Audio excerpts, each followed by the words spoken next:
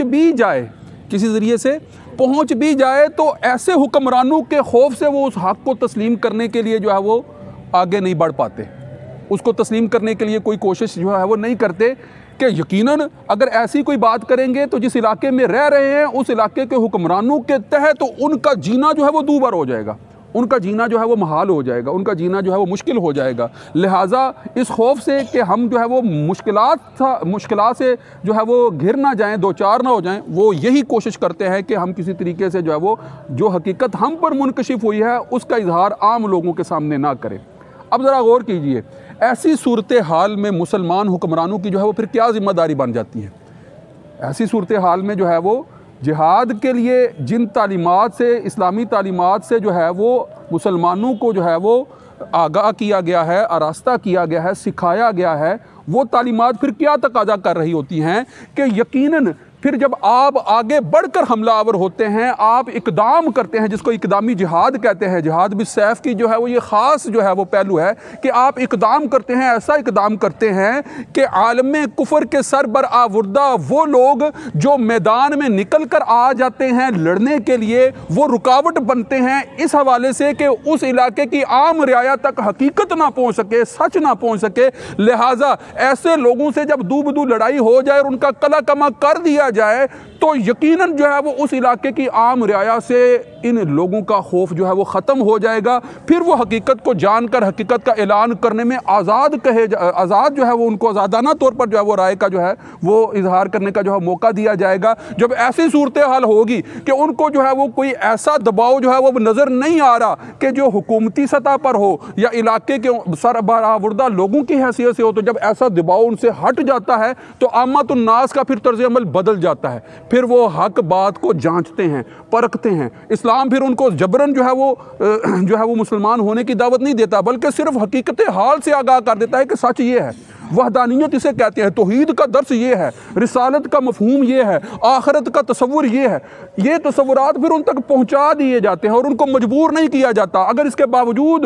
وہ اپنے فہم کے مطابق جو ہے وہ دائرہ اسلام میں داخل نہیں ہوتے تو ان پر کوئی جبر یا زبردستی نہیں ہوتی۔ مگر حقیقت کیا ہے؟ حقیقت یہ ہے کہ اسلام تلوار کے زور پر نہیں پھیلا، تلوار کے ذریعے سے صرف ان لوگوں کا قلع کما کیا گیا ہے جو میدان جنگ میں جو ہے وہ لڑنے کے لیے دو بدو آتے رہے ہیں، ان کا خاتمہ کیا گیا ہے۔ اور اگر کسی علاقے پر حملہ آور ہوئے ہیں تو پہلے اس علاقے کے جو ہے وہ سربراہ لوگوں کو دین کی دعوت اور حقیقت سے روشناس کروایا ہے، ان کو اتباع کے لیے جو ہے وہ دعوت دی ہے۔ جب انہوں نے اتباع کی دعوت کو تسلیم کیا ہے تو پھر جو ہے وہ معمولی سے جزیے کے ساتھ ان کی حفاظت کا ذمہ خود لے لیا ہے۔ مگر جب وہ اس پر تیار نہیں ہوئے تو پھر جو ہے وہ دو بدو لڑائی کے لیے جو ہے وہ اقدامات کیے گئے ہیں، اور اقدامات کے ذریعے سے جب بہت سے علاقوں کو فتح کرتے ہوئے مسلمان جو ہیں وہ ایسے ظالم اور کافر اور مشرک حکمرانوں سے عامت الناس کو جو ہے وہ نجات دلاتے رہے ہیں، تو نتیجہ کیا ہوتا تھا؟ نتیجتاً لوگ محسوس کرتے تھے کہ یہ لوگ جو آئے ہیں، یہ بظاہر جو ہے وہ ہمیں ایسے لگا تو ہے کہ تھوڑی سی جنگ ہوئی ہے،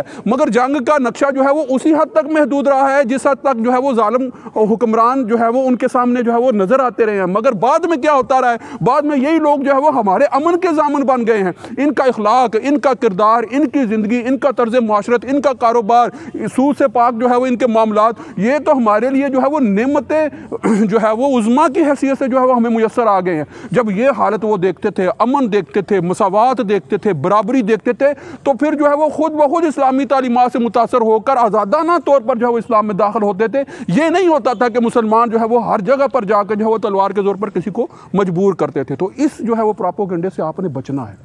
یہ بات جو پھیلائی جا رہی ہوتی ہے کہ اسلام تلوار کے زور سے پھیلا ہے، مجاہدین کے کردار سے پھیلا ہے، مجاہدین کی طرز معاشرت سے پھیلا ہے، مجاہدین نے جو عدل جو ہے وہ علاقوں میں نافذ کیا، اسلام اس سے پھیلا ہے، یہ بزرگان دین کی سائی سے پھیلا ہے، یہ علماء کرام کے جو ہے وہ کردار سے جو ہے وہ پھیلا ہے، یہ مجاہدین علماء صوفیاء کی جو ہے وہ بے انتہا تگ و دو سے پھیلا ہے۔ اور جب علاقے فتح ہوتے رہے ہیں تو پہلے جو ہے وہ دعوت دین حق کی بات جو ہے ان کو پہنچائی جاتی رہی ہے. جب وہ حق سے روگردانی کرتے رہے ہیں تو جو میدان جنگ میں آتا رہا ہے اس سے لڑتے رہے ہیں. عورتوں کو، بچوں کو، بوڑھوں کو، کسی کو جو ہے وہ نقصان پہنچانے کا کوئی اقدام مسلمانوں کی طرف سے ہمیشہ کبھی نہیں ہوا. مگر جدید دور میں دیکھ لیں آپ، جتنی بھی جنگیں ہوئی ہیں، ورلڈ وار 1 2 اور اب جو دنیا کے اندر جو ہے وہ جنگ کے سائے جو ہے وہ منڈلا رہے ہیں، کیا ان کے اسلحے، کیا ان کے اقدامات کسی چھوٹے بڑے، کسی بزرگ کو، کسی میدان جنگ میں نہ آنے والے کو دیکھتے ہیں؟ انہوں نے تو طریقہ جنگ ہی ایسے ایجاد کر دیے ہیں کہ جس میں سب سے بڑے پیمانے پر نقصان ہی عام اور غریب لوگوں کا ہوتا ہے، جو لوگ جو ہے وہ حفاظت سے جو ہے وہ لیس نہیں ہوتے ہیں، اقدامات سے لیس نہیں. یہ طریقے ہیں. اسلام کی جو جہادی اقدامات تھے، ان اقدامات کا اثر یہ تھا، ان کا مقصد یہ تھا کہ جزیرہ نمایاں عرب سے جو ہے وہ کفر کو نکالا گیا تھا. مگر آج جو ہے وہ حکومتیں خود جو ہے وہ کفر کے جو ہے وہ نمائندوں کو جو ہے وہ اپنے پاس جو ہے وہ مختلف ہیلوں بہانوں سے لا کر بسا رہی ہیں، اور اسی عرب میں بسا رہی ہیں جو ہمارے لیے لمحہ فکریہ ہے. لہٰذا یہ موضوع جو جہاد کے اوپر میں گفتگو آج کل کر رہا ہوں، تو اس کا مقصد بھی یہی ہے کہ ہمیں اپنی اصل کو پہچاننا ہے، ہم اپنے کردار کو پہچانیں، ہم اپنے طرز عمل کو پہچانیں کہ ہم نے جن علاقوں میں جن کو نہیں رہنے دینا تھا، جن علاقوں سے نکالا تھا، اب ان کو لا کر بسانے کا مطلب اس کے علاوہ اور کوئی نہیں ہے کہ عالم کفر جو ہے وہ آپ کی صفوں میں جو ہے وہ اس قدر جو ہے وہ گھس چکا ہے کہ اب آپ کی اپنی معاشرت جو ہے وہ آزادانہ طور پر آپ خود اختیار کرنے کے قابل نہیں رہ گئے ہیں. تو اس سے نکلنے کے لیے بہرحال جو ہے وہ دوبارہ تگدو کرنی ہوگی، سوچنا ہوگا. وآخر دعوانا ان الحمد للہ رب العالمین. سنتیں ادا فرمائیں.